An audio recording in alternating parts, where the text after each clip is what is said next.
fora. Que a gente vai querer Pode começar. Tá gravando, professor. Pode começar.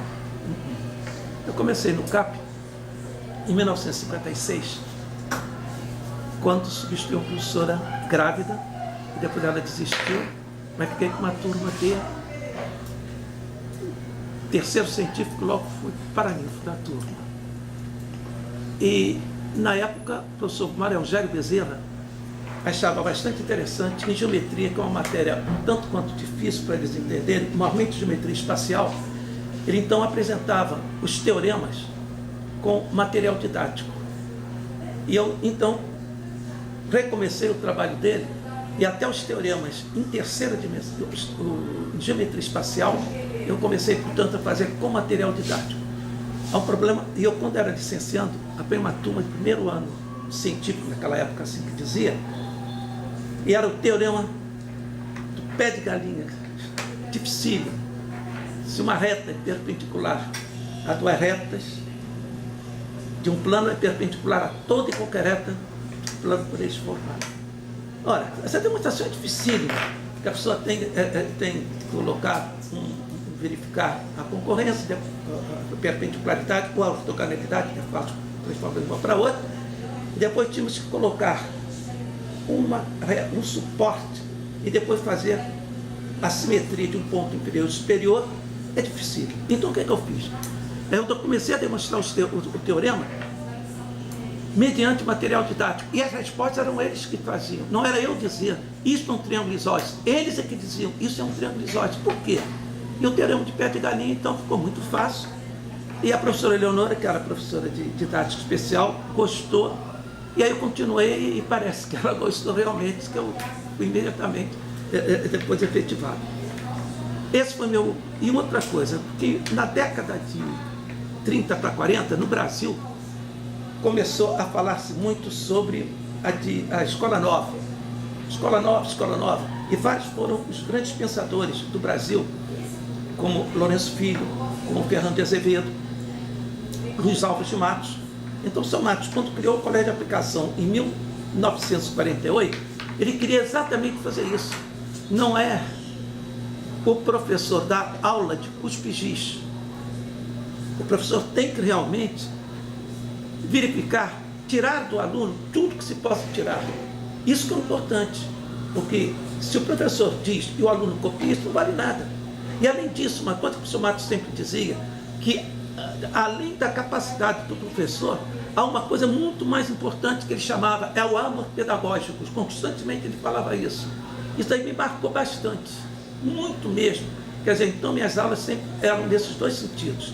Ser rigoroso e ainda além disso, esse amor que a pessoa tem que ter ao magistério. Uma outra coisa que eu estava falando sobre como se pode tirar do aluno tudo, como se podia fazer isso em matemática. Então a professora Eleonora, essa palavra assim, estudo dirigido, fez no congresso, apresentou um trabalho do Colégio de Aplicação. E o trabalho dirigido, que não era conhecido, a partir desse instante, ele ficou bastante reconhecido em quase todos os estados. E no Congresso de Matemática em Pará, nós apresentamos um trabalho chamado O Estudo Dirigido na Formação do Pensamento. Apenas um trabalho. Até foi interessante, que não havia hotel para tanta gente, eu fiquei num navio. E quando eram 2 horas da manhã, bateram lá no beliche. Olha, o senhor está convocado para 7 horas apresentar o seu trabalho como tese, que era exatamente o estudo dirigido na formação do pensamento. Mas por que isso? Vou dar apenas um exemplo.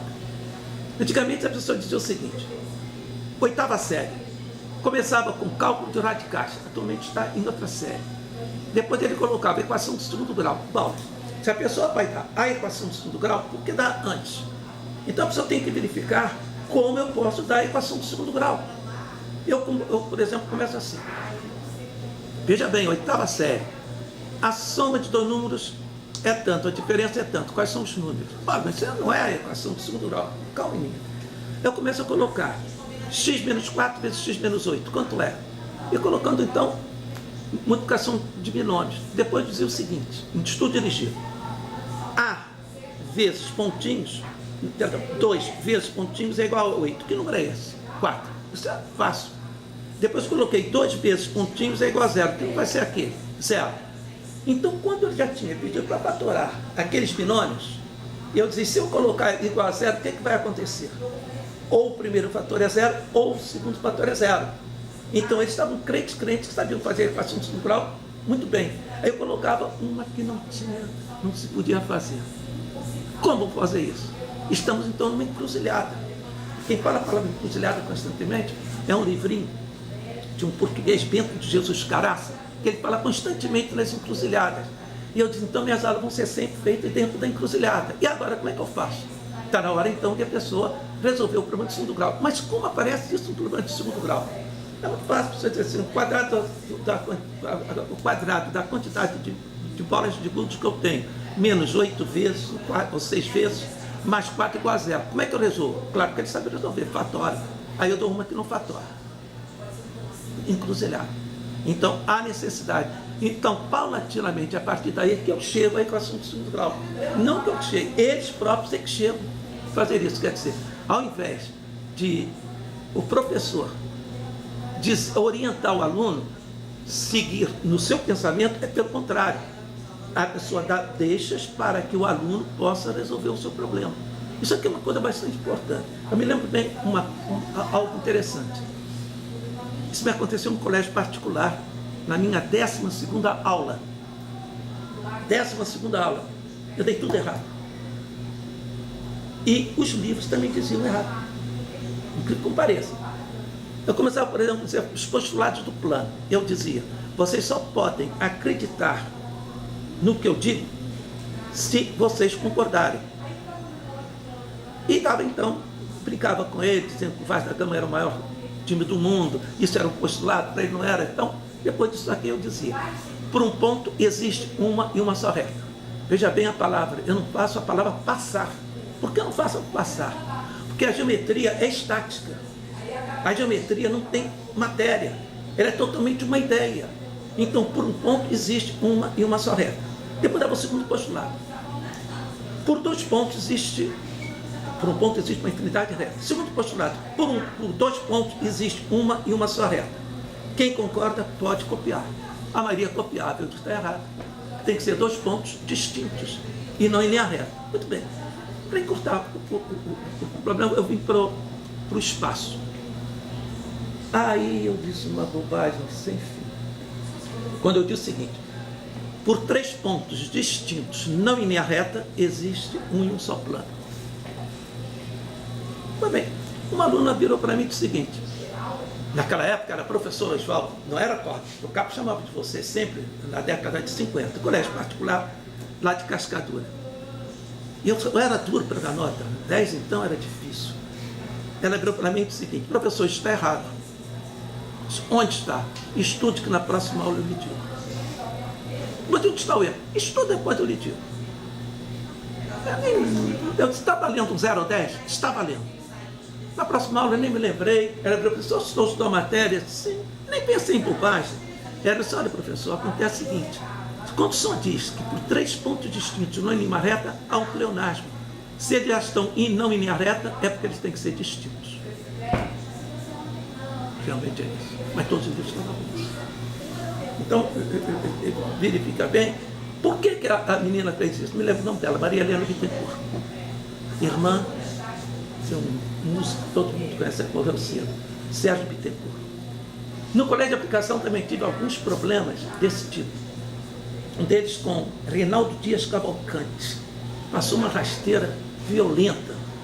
Eu estava dando aula com material didático e lá pelas tantas eu estava enunciando o teorema de Euler. E para enunciar o teorema de Euler, para demonstrá-lo, eu teria que fazer então, vamos dizer, uma escada.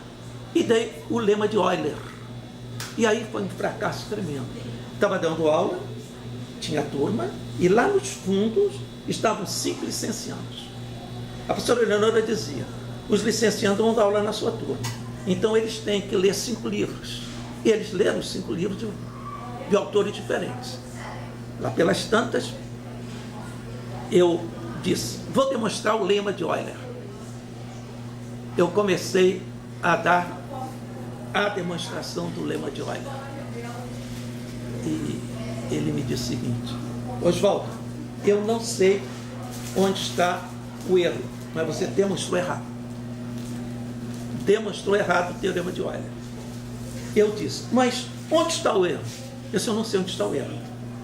Mas você disse que V mais F igual a mais 1.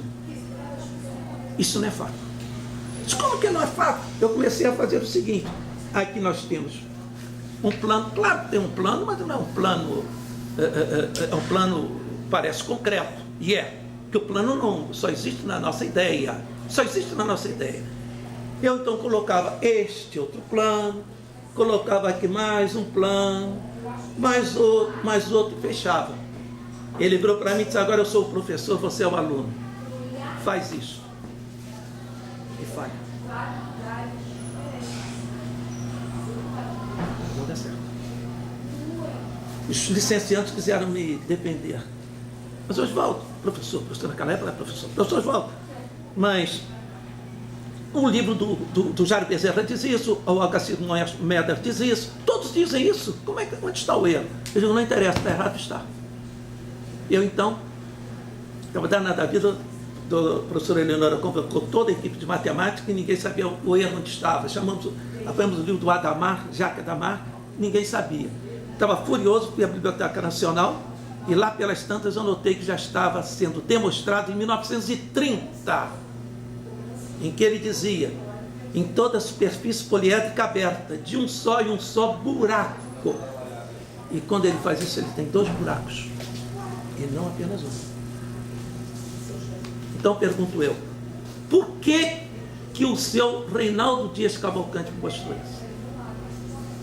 Porque eles estavam habituados a só aceitarem as coisas que realmente eles aceitassem. Eu acho que esse é um grande momento do colégio de aplicação.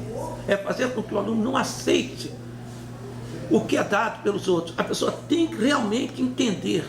Ele tem que realmente sentir. Eu tive um aluno que me criticou muito quando ele disse que eu jamais poderia demonstrar mediante aparelhos. Mas esse rapaz já tinha uma inteligência fora do comum. E ele trabalhou em São José dos Campos como lógico. Ele por várias vezes tentou o magistério no Rio, não conseguiu. Mas por que não conseguiu? Ele era realmente um elemento que estava um plano mental muito mais do que o outro. Mas eu sempre dizia, eu quando vejo um plano, esse plano é um plano mental, simplesmente. Quer dizer, isso eu acho que o colégio de aplicação fez escola realmente. O aluno não ser passivo, normalmente em geometria.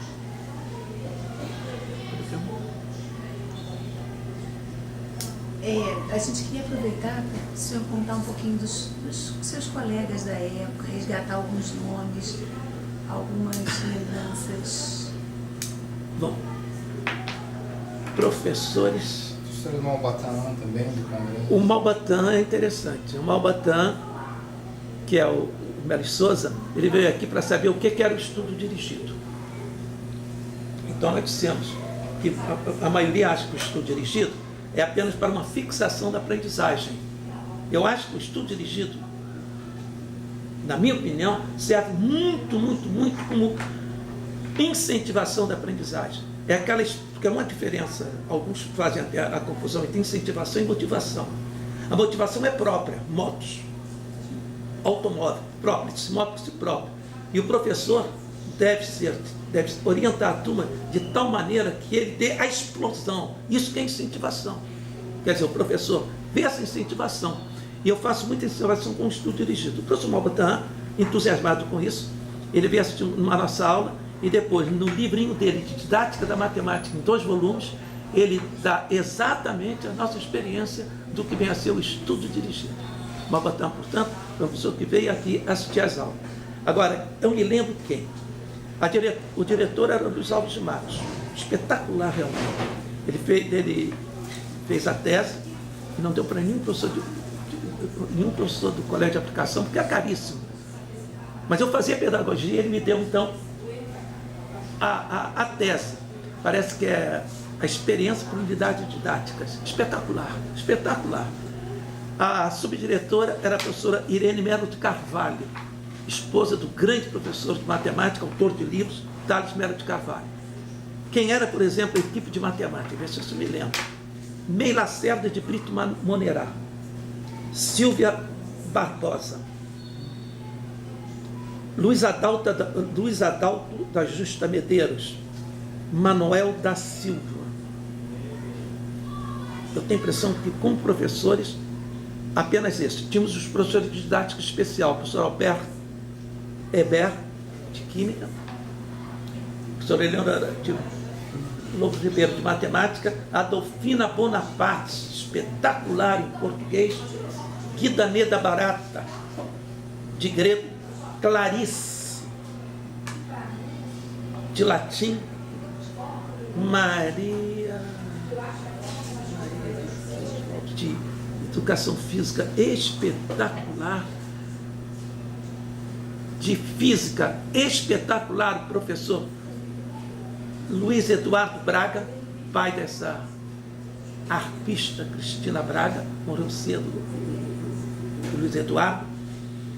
De geografia e de história, eu não sabia qual deles eu admirava mais. Tinha os irmãos Uais, que era Arthur Uais, outro não me lembro. Tinha professor de geografia, professor James Vieira Braga, professora de história Lidineia. E interessante, nessa época tinha 3 Maurícios professores de geografia. Havia o professor, não sei nem qual o nome deles, havia o professor chinês, chinesinho, que não é chinês, era brasileiro com cara de chinês. Havia o professor Black, que era Maurício Santos, espetacular. Ele foi considerado um dos maiores professores, ganhou o prêmio da Veja, naquele prêmio de melhores professores, onde ele fala do colégio de aplicação. E tinha um terceiro Maurício. O Vaz, na época da Revolução, Maurício, o Vaz sofreram um bocado realmente.